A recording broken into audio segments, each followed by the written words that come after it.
Pedagogia da Indignação, Cartas Pedagógicas e Outros Escritos, de Paulo Freire, do acervo de Ana Maria Araújo Freire, Fundação Editora da Unesp, leitura de Sônia Naomi Mimura.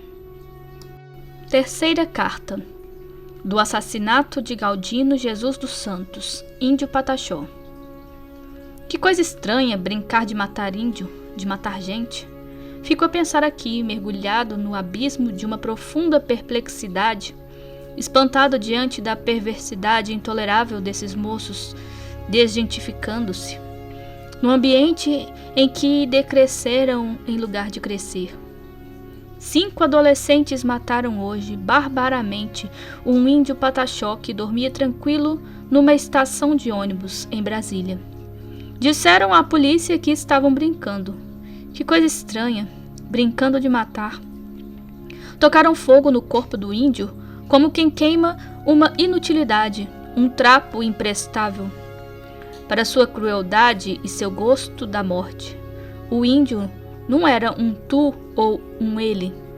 Era aquilo, aquela coisa ali, uma espécie de sombra inferior no mundo, inferior e incômoda, incômoda e ofensiva. É possível que, na infância, esses malvados adolescentes tenham brincado felizes e risonhos de estrangular pintinhos, de atear fogo no rabo de gatos pachorrentos, só para vê-los aos pulos e ouvir seus miados desesperados, e se tenham também divertido esmigalhando botões de rosa nos jardins públicos, com a mesma desenvoltura com quem rasgavam, com afiados canivetes, os tampos das mesas de sua escola. E tudo isso com a possível complacência, quando não com o estímulo irresponsável de seus pais.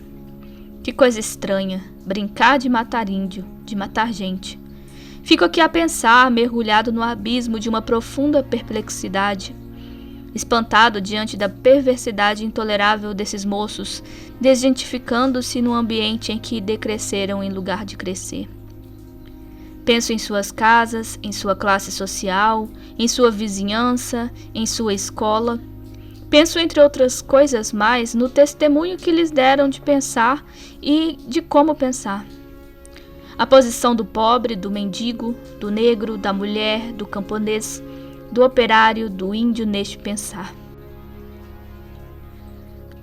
Penso na mentalidade materialista da posse das coisas, no descaso pela decência, na fixação do prazer, no desrespeito pelas coisas do espírito consideradas de menor ou de nenhuma valia.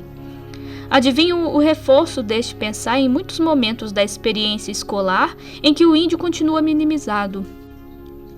Registro o todo-poderosismo de suas liberdades isentas de qualquer limite, liberdades virando licenciosidade, zombando de tudo e de todos.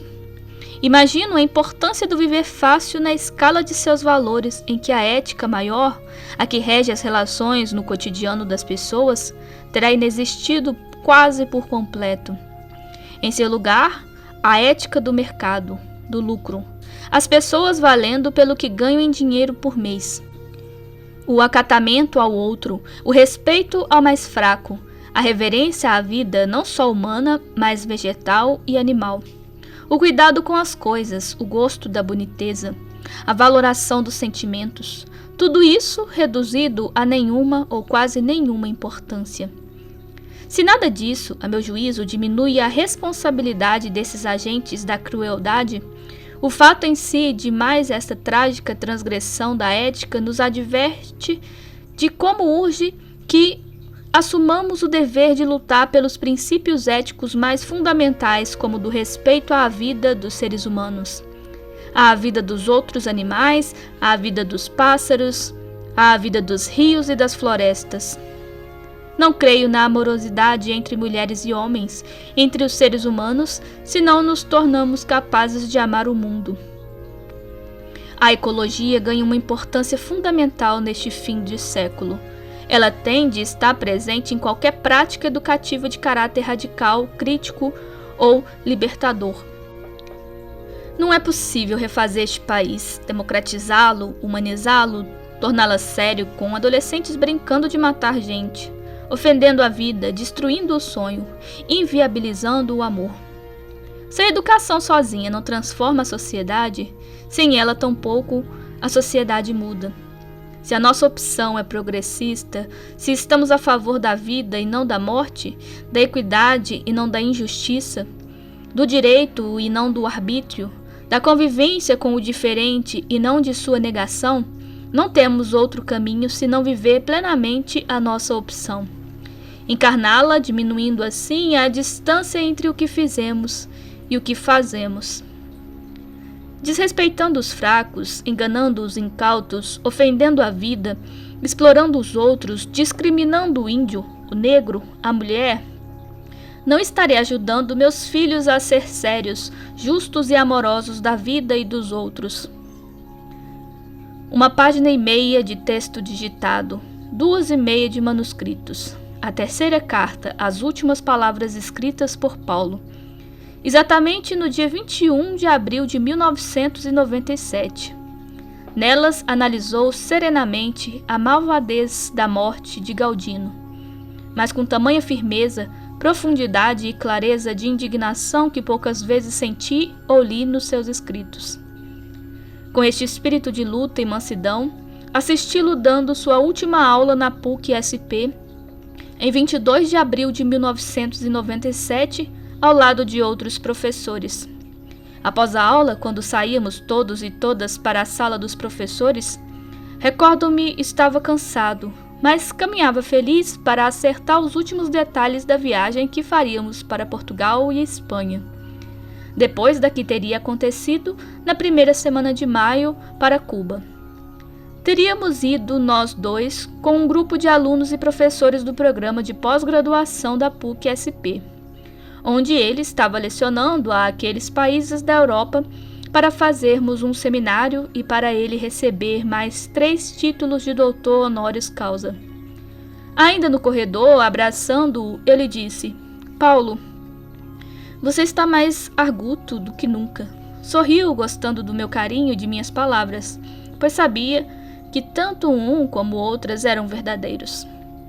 No dia 20 de abril, recebemos Verônica e seu pai, Germano Coelho, amigo velho dos tempos do CP, Movimento de Cultura Popular, do Recife. Mesmo cansado, Paulo desceu a escada caracol que separava a sala de visitas de seu escritório, na Rua Valença, e foi buscar entusiasmado algumas páginas das cartas.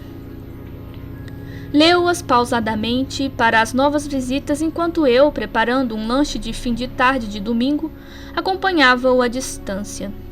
Paulo mostrava sua alegria incontida ao ler em voz alta as passagens que escrevera sobre a marcha do MST. Indignado, alguns esboços que então tinha feito naquele mesmo dia sobre o atentado criminoso contra Galdino. As notícias da mídia estiveram voltadas para a dramática história que acontecera na madrugada de Brasília, irônica ou propositalmente, no dia do índio. Mesmo num domingo de sol passado em minha chácara, o último no qual estivemos lá, chamado de Poço da Panela, em homenagem aos meus 2 maridos, local de Recife, onde fica o Centro Dona Olegarinha, onde Paulo fez pela primeira vez a aplicação de seu método de alfabetização, e Raul o considerava o lugar mais sedutor da cidade. Paulo escreveu sobre a barbárie que estava abalando o país. O título dessa terceira carta, segundo está nos seus próprios rascunhos, era da tolerância, uma das qualidades fundantes da vida democrática. No dia 21, entretanto, ao ter a notícia de que nosso índio Pataxó não resistira à dor indizível de seu corpo em chamas, Paulo escreveu então essas palavras derradeiras, mais contundentes e mais cheias de indignação. Se nossas visitas desse dia 20 não puderam escutar esta terceira carta na sua versão definitiva, foram sem dúvida as últimas pessoas que tiveram o privilégio de saber detalhes e de ouvir da própria voz do autor trechos desse livro inacabado. Sobretudo, testemunharam a energia emanada de sua indignação e de seu amor. a vontade de trabalhar, de participar criticamente da vida de seu país, e o gosto de viver que Paulo levou consigo na madrugada de 2 de maio de 1997.